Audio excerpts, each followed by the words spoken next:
Welcome to Face to Face, connecting theater makers to the public, a program from the Legacy Theater and socialdistancetheater.org. Hello, everyone, and welcome back to Face to Face. I'm Tess Adams, and today I have the pleasure of interviewing an incredibly talented artist. She is well known for her lauded performances as Elphaba in Wicked, both on Broadway and on the U.S. national tour, and is a famed member of the New York theater circuit. She's also a recording artist. Please welcome Miss Julia Murney. Hi, Julia. How are you? I'm really good. How are you? I'm doing probably as well as anyone right now. I was just going to say, I was going to end up by saying all things considered. Yeah, all things considered. You're in New York right now. Uh-huh. How have you been dealing with the climate? Have you just been taking things one day at a time? It's pretty much a one day at a time thing. I mean, the climate was one thing for 2 months, all dealing with pandemic and feelings of being in the epicenter of things and what did that mean. And I just mostly spent my time in this apartment with this little dog right here over my left shoulder. And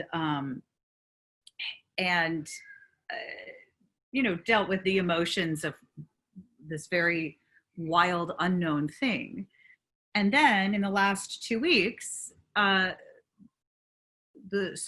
lid of the earth has been undone, and a whole other. I called it the other day to someone. It's like there was a pandemic, and then inside the pandemic became another pandemic. And so the part about staying inside sort of got not thrown out, but when you feel the desire to march for the rights of people and yet you've been told don't go out there, it's been a very and I have to say of every protest march I've gone on, everyone had masks on, and I've seen some terrible behavior I saw some pictures from down on 9th Avenue from the other night. There's a stretch of bars and restaurants, and there were all of these people, hundreds of people, no masks, just hanging out and drinking. And you're like, what are you doing? How is it that everyone at these marches are doing the right thing, and then you folk are just like, I need a margarita, and you can't even wear a mask? It's very frustrating. Being a theater performer and kind of looking forward in terms of what this means, hopefully, for changing our community for the better. I hope. Sad that it took this to make these changes, but hopefully we will make permanent change. Have you been reflecting on what this means for you in your own life and creatively going forward, how you want to incorporate what you've learned? Absolutely. I mean, I think part of the challenge, frankly, as a white person in this business, even as much as I would like to consider myself open and inclusive and all of that, there have been times when I've seen microaggressions going on and not said anything. I've said it in my head, but not said it out loud for fear of I'm not sure what. And also understanding that it's not, it's sort of like the argument, if we're, going to get into it, to me, it's like not dissimilar to the argument for gay marriage. Like, what difference is it to you if these two people want to be married? They're not saying you can't be married. They're just saying we too would like to be married. And for people of color to desire to be treated in the same manner, it's not taking something away from me. It's just that the circle I didn't understand really that the circle was kind of made of steel.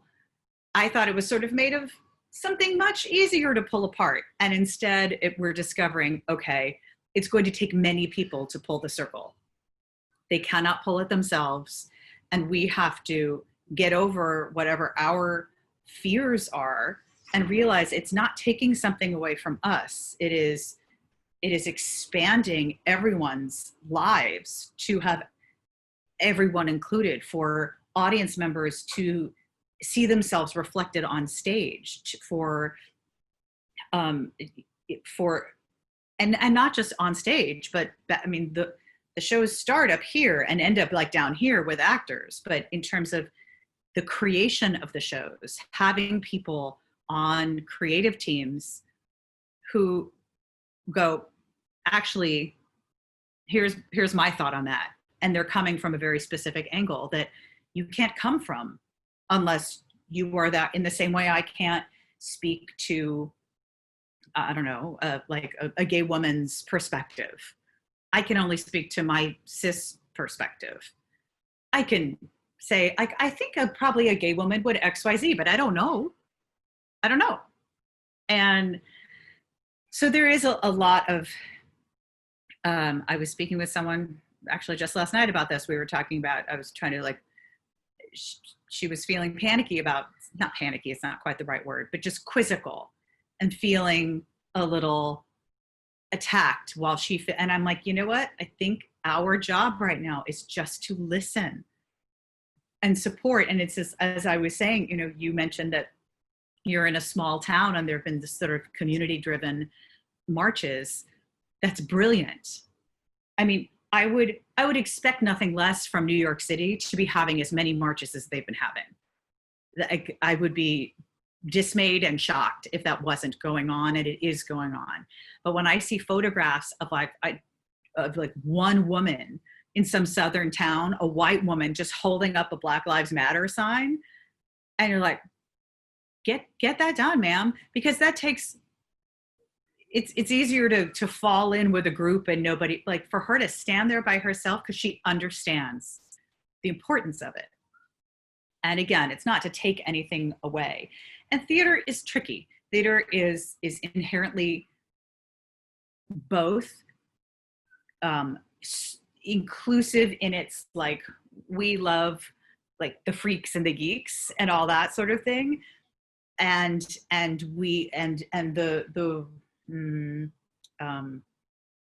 all creeds, all sexes, all races, we embrace all of you, but it's also inherently competitive. And with competition comes fear. And it's going to take bravery on the parts of those who create and produce theater to get out of their own box in their head of, well, audiences won't come if blah, blah, blah, whatever it is. Is that true? Maybe it is true. But if you just keep offering it up, audiences will, I think, figure out how much more interesting everything can be, as opposed to a sort of homogenized world. Did that make sense? Yeah, no, I agree. And I think, with representation, when you're used to seeing predominantly white characters on television shows and movies, it's sad, but something to be cognizant of, that we take active notice of characters of color that are, represented as tokens rather than just having beings. Just beings and not having, any thought about it whatsoever. And that's being regularly acclimatized and presented with the mirror of what the world looks like. Mm-hmm. Yes. Which is not what's on the screens right now. Precisely. And I think it is hard as a white person who considers oneself liberal and open and inclusive to still have to admit that that things have occurred in my favor, and simply because of this. And you want to be like, no, yes, I do love and I do embrace and I do 100% support, but you also have to be able to sit with yourself and go, here's the truth. Now get out of your own way and help expand this, help pull the steel circle apart, because it's actually not, it's been a rubber band, I think, for a long time. Mm-hmm. And it needs to be broken. It needs to be paper. It needs to be made of paper and just broken through. And I appreciate that you admitted that you've been around microaggressions and not said anything. And I think as an actor, and not just as an actor, but, you know, people in all different types of businesses, if the boss says something inappropriate or someone says something inappropriate, there's a fear, and not that it's justified or right, but of speaking up and, you know, having that count against you. Yes.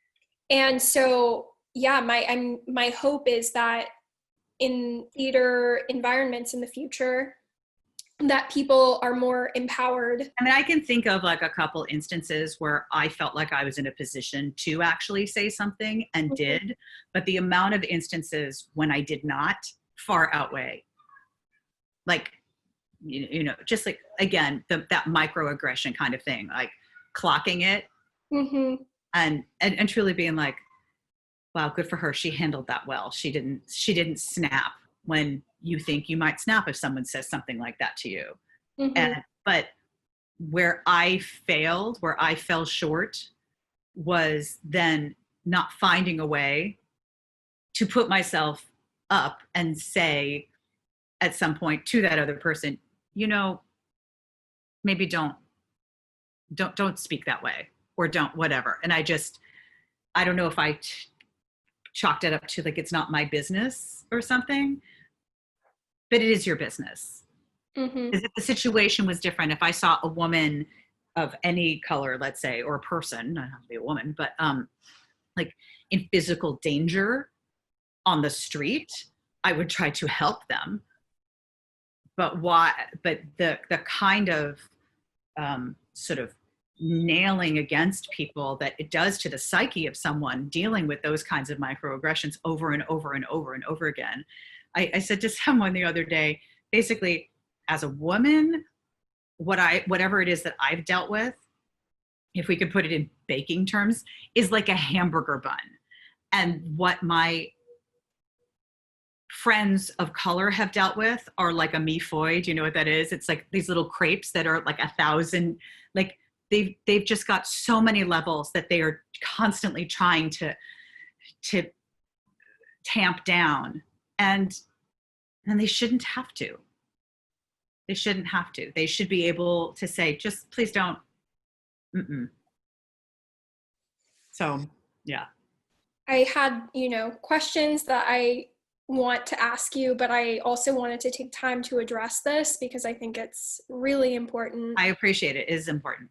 So looking forward to the future of theater right now, you were recently working on a new musical set to premiere off Broadway at Second Stage. And this is called Between the Lines, and it's based on a novel by New York Times bestselling author Jodi Picoult and her daughter Samantha Van Leer. First of all, I'm sorry that this was postponed, but I'm glad that at least for now, it's hopefully moved to spring of 2021. So hopefully some of us will be able to go see it. That is the goal. Yes. Can you tell me a little bit about the project and who you play? I don't know what information you're allowed to reveal. We're allowed to reveal pretty much anything. I mean, the unfortunate or fortunate part is that we never, sorry, as I'm talking, I'm trying to clean my dog's little crusty eyes and she's not having it. We actually didn't begin rehearsal even. But it's based on a young adult novel that Jodi Picoult wrote with her daughter, who is a grown woman herself. And it's about a young girl who is older, I believe, in the musical than she is she's like maybe 17 years old in the musical, and I think she's younger in the book. And her parents have gone through a terrible divorce, and she's at a new school, and she has no friends, and she's obsessed with reading. She just spends her time in the library reading, and wishes that she becomes obsessed with this children's fairy tale book that she finds. And starts to wish that she could live in their world because it seems better than the world that she's in. And one day, the prince in the fairy tale starts speaking to her, and hilarity ensues. But the sort of the overarching, I think, notion of the show is about if you don't like the story that you're in, you can rewrite your story. You don't have to try and live in someone else's story. You can rewrite your own. And that's, I think, the sort of moral of the tale, if you will. I play her mother. And it refers to her mom as well, because she's dealing with this divorce that she can't get over because she feels so sort of violated by all of that, and trying to get an education that she doesn't have, and the time that's taking, and that it's for everyone has to figure out how to rewrite their own story. Yeah, and everybody in the show is double cast, so because you go into the fairy tale as well at one point. So I'm also the queen in the kingdom. That's so fun. And have you read the book? I've not read the book because, Thank you. well, I didn't read the book specifically because they mentioned, so they also wrote a sequel to it. And I think that those two books have sort of been mushed into, and they've taken all kinds of dramatic license. So I sort of decided it's not worth it to read. It's not like it's a historical fiction. You know, it's not based on anything true or in the past. So I didn't want to be kind of confused by what happens in the book. I'm just dealing with the musical. And you've done a lot of big new works projects. You were in the musical version of the film Saved at Playwrights Horizons, a class act at Manhattan Theater Club, the musical Lennon on Broadway, Queen of the Mist with Transport Group, and Falling at Minetta Lane Theater. And you've also done a number of readings and workshops. Do you enjoy this type of work, creating original characters, working at a piece from its inception? Very much. That's the desire. And I think if you ask any theater actor, they'll basically say this the same. Like the number one desire is to get to do something from scratch for all kinds of reasons. A, because it's sort of molded on you in a way that feels so good, and you feel so a part of the structure of the piece in a way that's very different from either replacing it later in the run of that show or just doing a show unto itself. And it's just, it's thrilling. It's thrilling to be on the creative side of that, or as much on the creative side as you are as an actor. It's just, whenever I'm asked, like, what part are you dying to play? And I'm like, oh, something that hasn't been written yet. I'm still waiting for it to be written. That's the stuff that's the most interesting. Have you found too that you develop closer relationships with the creators and the original production team when you're working in that type of work versus stepping in as a replacement? Oh, surely, because you're just in the room with them. And when you step in as a replacement, it depends. I mean, the only time I've replaced was in Wicked. And when you replace in Wicked, it's one thing if you're the green girl, but even then I didn't rehearse with Joe Mantello, who I had already worked with, but that's not how it goes. Like, you're put in, there's an associate director and she's the one who puts you in. But if you're in the ensemble, you're often put in, essentially you're taught your staging by a stage manager. Mm-hmm. And the stage manager is saying, so then you'll sit here and then a bunch of people will come around you and then you're going to look at the second person from the left and you'll say your line there. And you're told all that, but without anybody around you. And you have one put in and you're like, oh, that's the person I say the thing to. Oh, okay. And you're just trying to clock it. So it's a very, very different atmosphere, certainly. Speaking of Wicked, Wicked for you came after a number of off-Broadway productions. We'll talk about The Wild Party, which you originated the leading role of Queenie. But what was it like getting that phone call that you had booked that, and then also doing it on tour versus on Broadway, being in two different companies? Well, when I got the phone call asking me to do it, I had already auditioned for the original and had gone to opening night. Adina is a friend of mine, and so like 2 years later or whatever it was, when I was asked, I wasn't like, oh, yes. I was like, oh no, that's hard. That's very hard. Because I mean, I remember even at opening night with Adina, I was like, woo, better her than me. That was something else, So, so the call, I was actually wildly intimidated by all of it. And I was also intimidated. I had never replaced in a show. I had never toured a show. Like, it was just several giant new things. Luckily, when I went into the tour, there was also a new wizard going in, a new Madame Morrible going in, a new Nessa Rose going in. So we all got to rehearse together, which was really nice. Great. To have that experience with other human beings instead of just feeling like you're alone on the sea. And you can never underestimate the kindness of a group of theater folk. And it's just sort of like what Mr. Rogers taught you when you were little. If you are kind to others, they will feed you back in kindness. And so I tried my best to go in there because I knew I was replacing someone who had already been on the road with them for a year, and was very beloved. And I'm like, oh, they're going to be like, who's this fool? We don't care about her. And, but I just tried to be kind and be open, and they were so wonderful. And so, and that was true both on tour and on Broadway. I wasn't as intimidated when I replaced on Broadway because I'd done the show already. And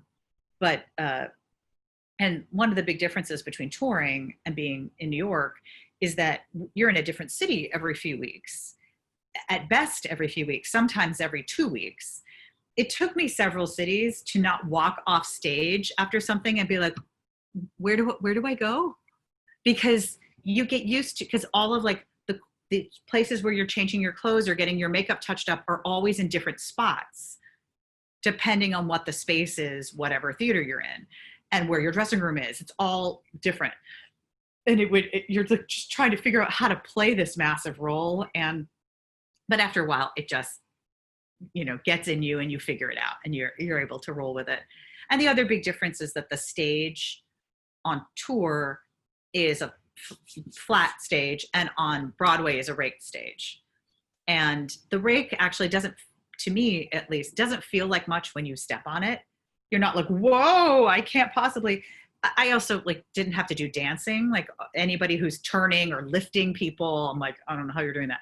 But it didn't feel like anything, except then about 2-3 weeks in, you're like, oh, what's my shoulder doing? And it's because your body is subtly adjusting every night for the fact that you're on this little incline, and it really starts to do a number. What was your replacement schedule like in terms of rehearsal? How quickly did you have to learn the role? They did an experiment with me, I think, to see how quickly they could put someone in.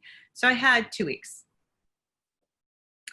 And I remember saying to someone on the production team, hey, just as an FYI, if this is the new way you're going to do it, that you're going to put all the girls in this quickly, please advise them to have a nervous breakdown before they start rehearsal.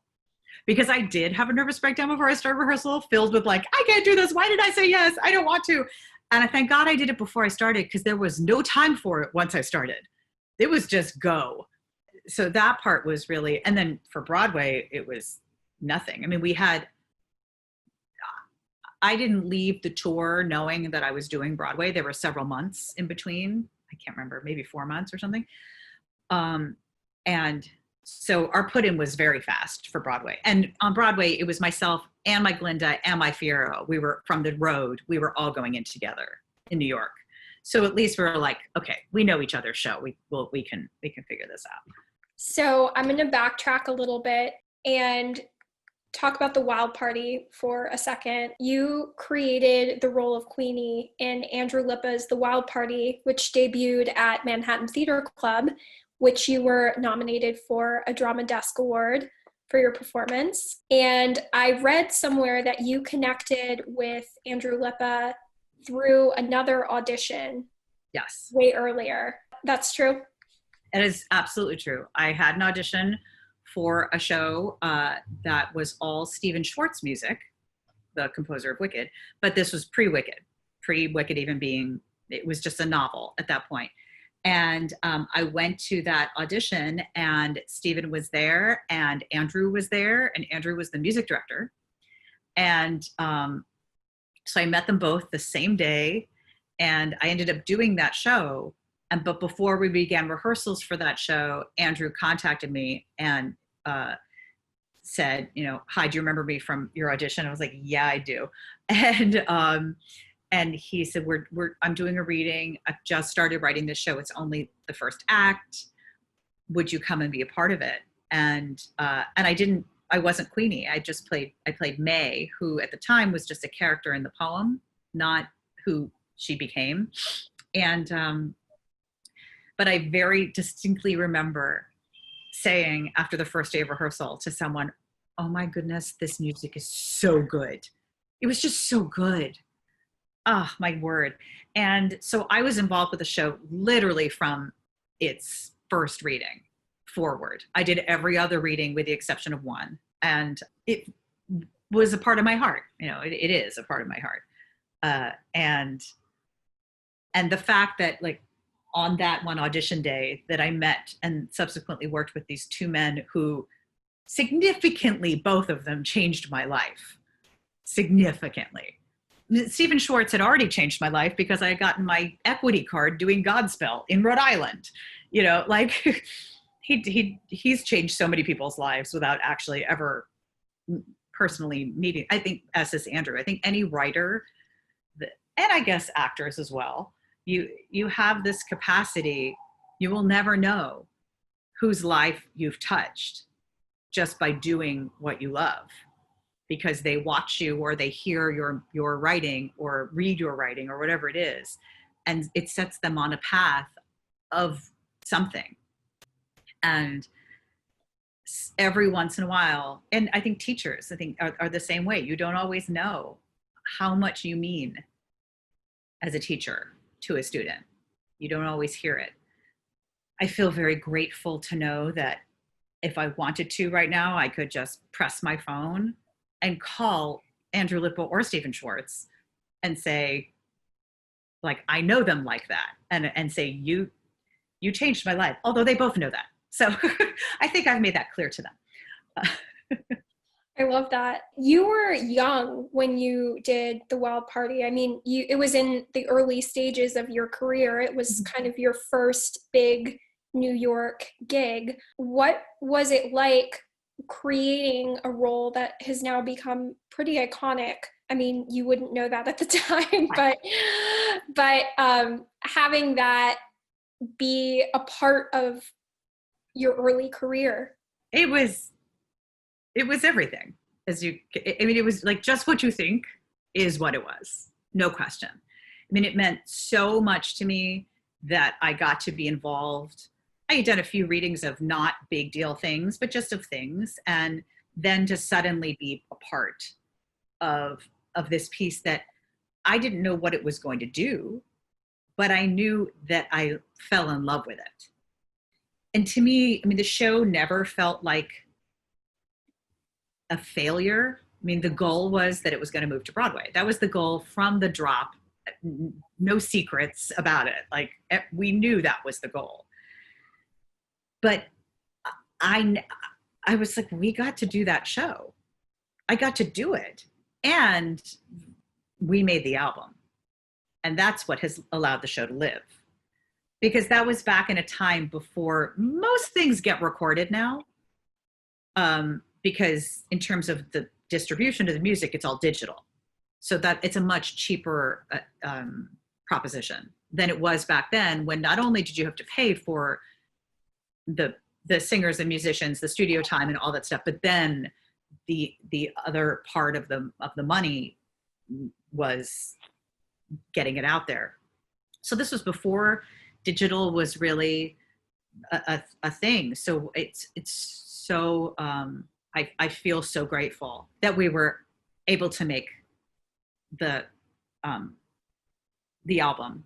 Was that the first original cast album that you recorded? Yeah, I believe so.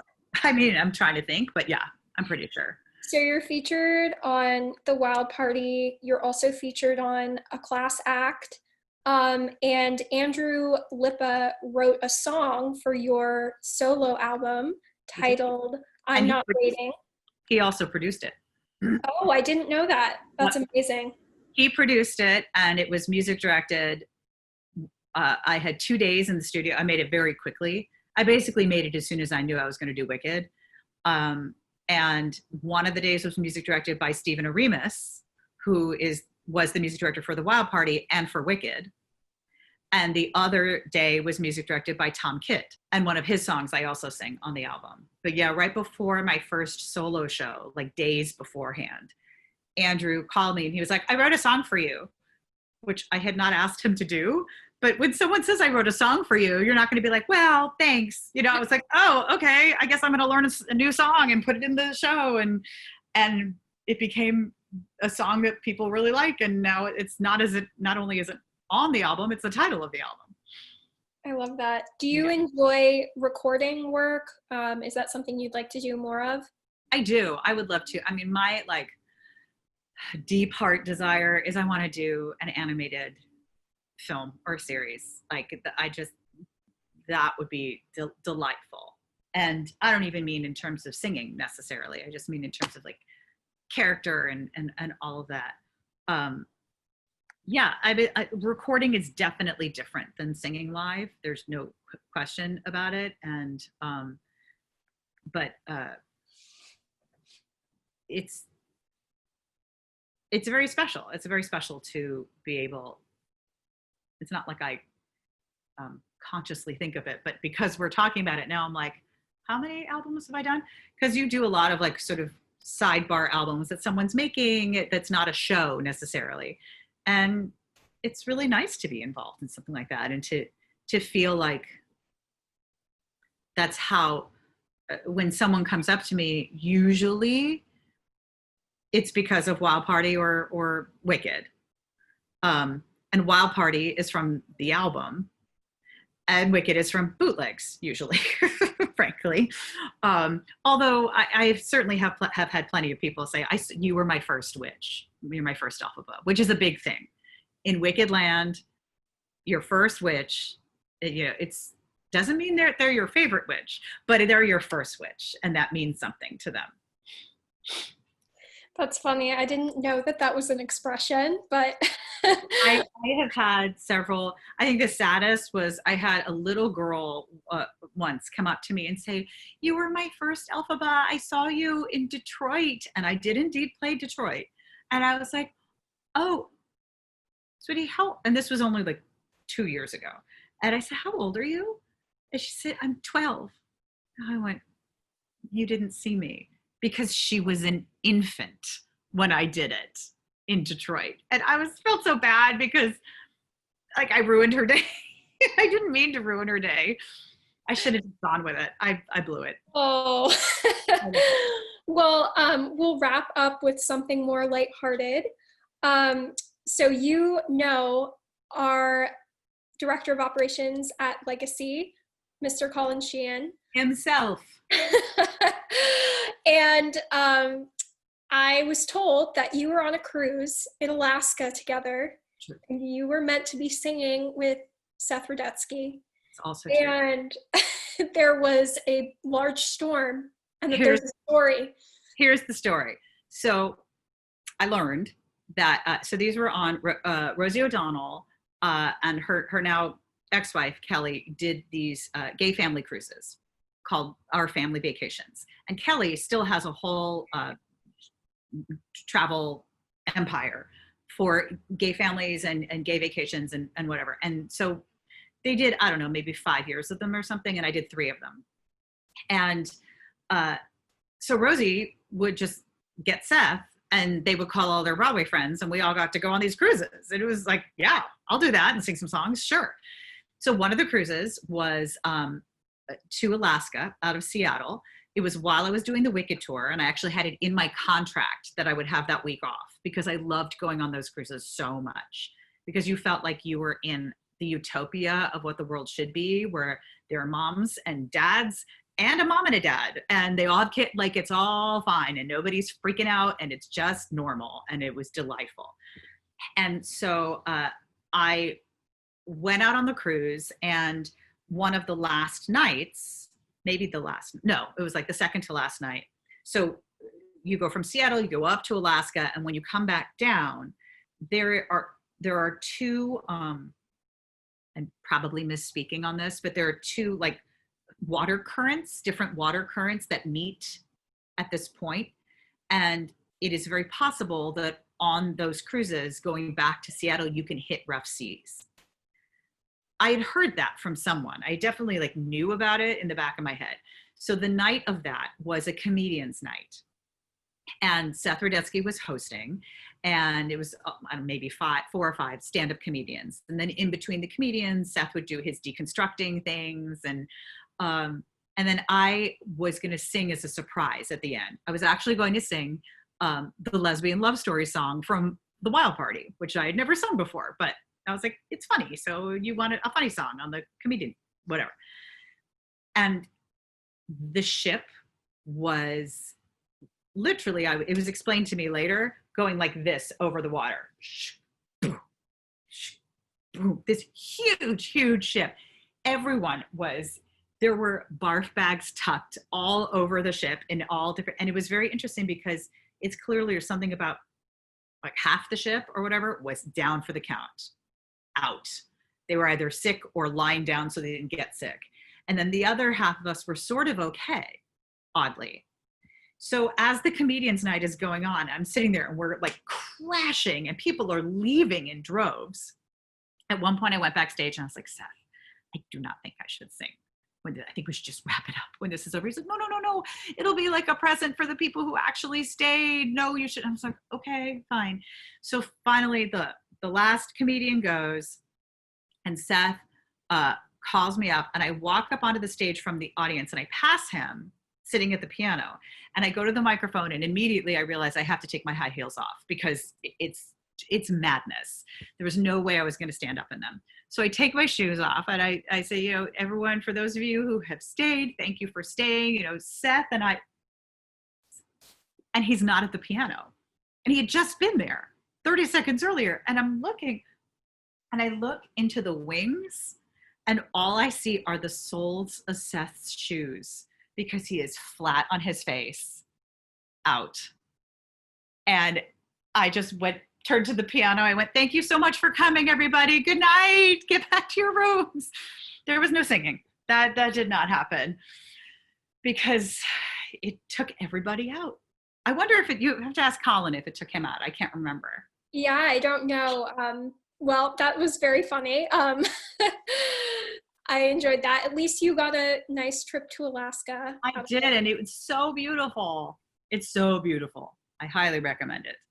I've been once, and I would love to go back. Yeah, me too.